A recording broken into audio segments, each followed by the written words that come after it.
Alrighty, moving right along. Next up, we've got Matt Savard, CEO at VIOR. Excuse me. We're going to have a fireside and just talk about the asset and some of the potential. So, Matt, come on up to stage.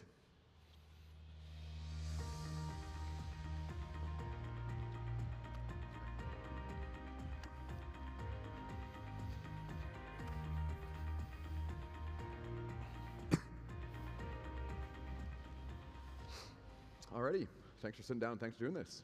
Appreciate it. Thanks. So a year ago, you were in a different seat. That's right. Right? Yeah. Got the band back together. Busy year. Yeah, some part of the band. There's some in the room there, but it's been a crazy year.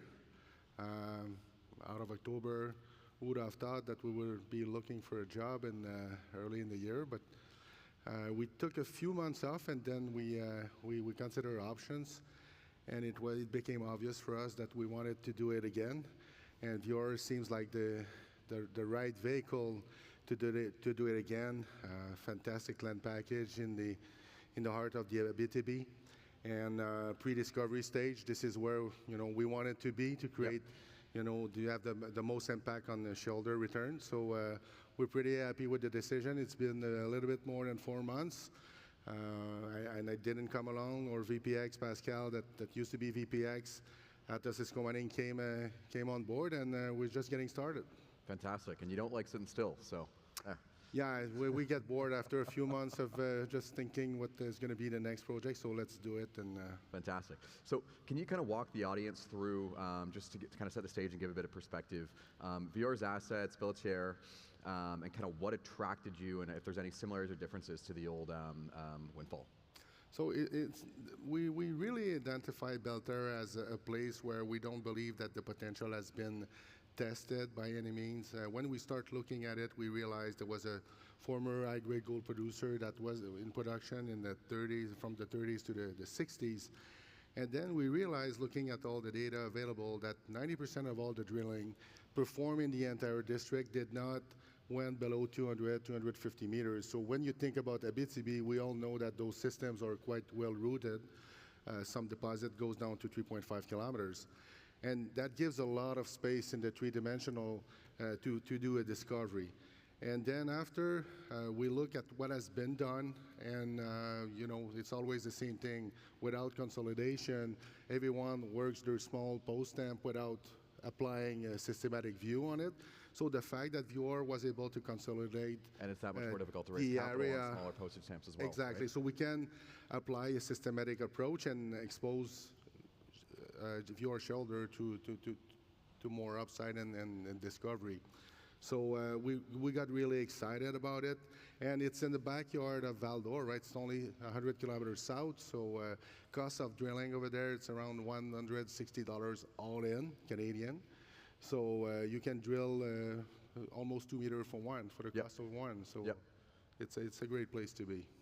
So old historic production, 700,000 ounces, around 10 grams per ton, Belleterre, depth potential, on-strike potential. Is there a difference to the exploration thesis or the exploration model that you're going to be applying now that you guys are in the seat, or is it going to be just continuing and stepping out and really just allocating capital a bit more efficiently? I mean, if you look at all the recent success in exploration, it's often teams that are not using blinders. They are applying an approach, but with an open mind, because you cannot replicate an image on a deposit. They're all different in some ways. So, and that's the value that is brought by a systematic approach, because you open yourself to additional stuff that you don't know what you don't know, obviously. So in the case of Belleterre, we're starting already to find gold in different lithologies. And after the first program, initially Belleterre was known for vein type deposit. And now we're starting, in the last press release we did 3 weeks ago, we're starting to see gold in iron formation, for example, or gold values in the intrusive rocks, which open up a new sets of targets on the district. And in fairness, we're not there for the small stuff.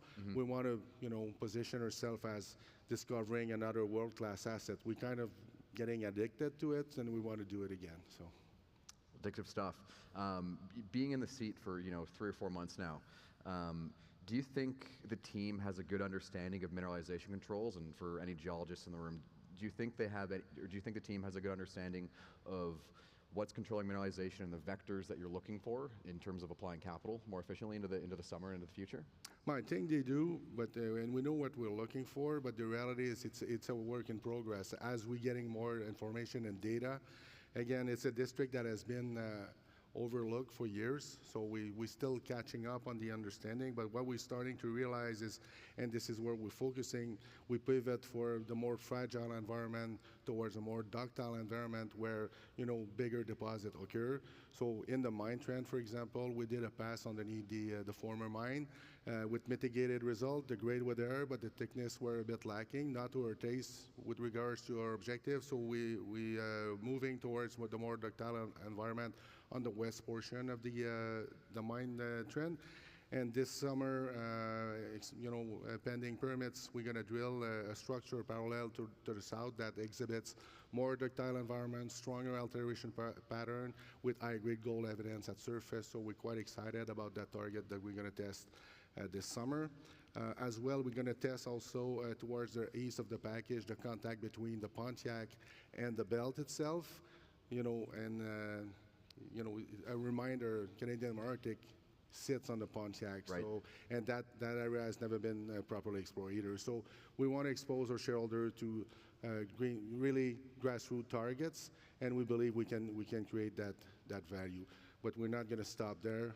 As we discussed with our shareholders, we want to add on the portfolio because we believe that we can definitely benefit having 2 or 3 projects to work on. Personally, I don't like to put all the eggs in the same basket, so we want to make sure, but we're going to be keeping focus.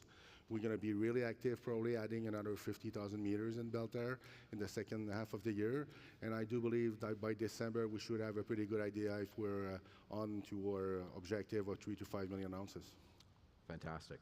So you kind of think about the valuation of the company right now, trading, close to cash, if you will, right? Yeah. Valuation, upside and potential is clearly there. What catalysts do you think the market should be looking for the next 6 to 9 months in terms of either drilling? Obviously, you mentioned the 50,000 meter program. Where are you going to apply that capital specifically, and how is it going to be, released to the market in terms of news flow? So with respect to creating wealth, of course, we have basically 3 catalysts coming up. The first one is the exploration at Belleterre itself on the second half of the year. The second one is the project we call Ligneris. It's east of Amos. It's a discovery that was made in the 90s and never really properly followed up afterwards. This discovery hole was 14 grams over 11 meters into a VMS-style mineralization combined with more structurally controlled gold.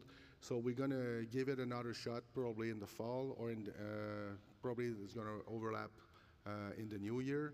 And on top of it, as I mentioned, as the third catalyst, we're looking to add on into the portfolio, and only if we see a potential to that could get close to our objective. So we're not there for the small stuff. Not that there's no judgment there, but we want to make sure that we attract the big companies, and we create competitive tension, and with the objective of bringing shareholder value and benefiting the discovery curve. Understood. So when you think about trying to find packages and assets that still provide value, how do you kind of force rank where those projects are, what type of exposure you want to provide shareholders to with respect to potential M&A? Well, I mean, initially we had a long list of jurisdiction, obviously, and at one point you need to, even though there's probably 4 or 5 in North America that fits our parameters, at the end of the day you look at the capital intensity required to develop an asset like that, and it always goes back to probably Quebec, Ontario, and maybe Newfoundland, because we realize that the permitting process is quite easy over there. So, but it's going to be in Canada. I don't want to necessarily close it down too much to give any insight, but we're looking at district scale stuff, and some place where we can add value, and with the speed we're renowned for, we want to develop these type of asset fast. Similar type metal exposure, or would you be looking for anything critical metal associated, or anything different? Gold. Understood. Okay, I think I've been told that we're running a bit behind schedule, so I appreciate you taking the time, and thanks everyone for listening. All right. Thanks. Thank Paul. you. Thank you.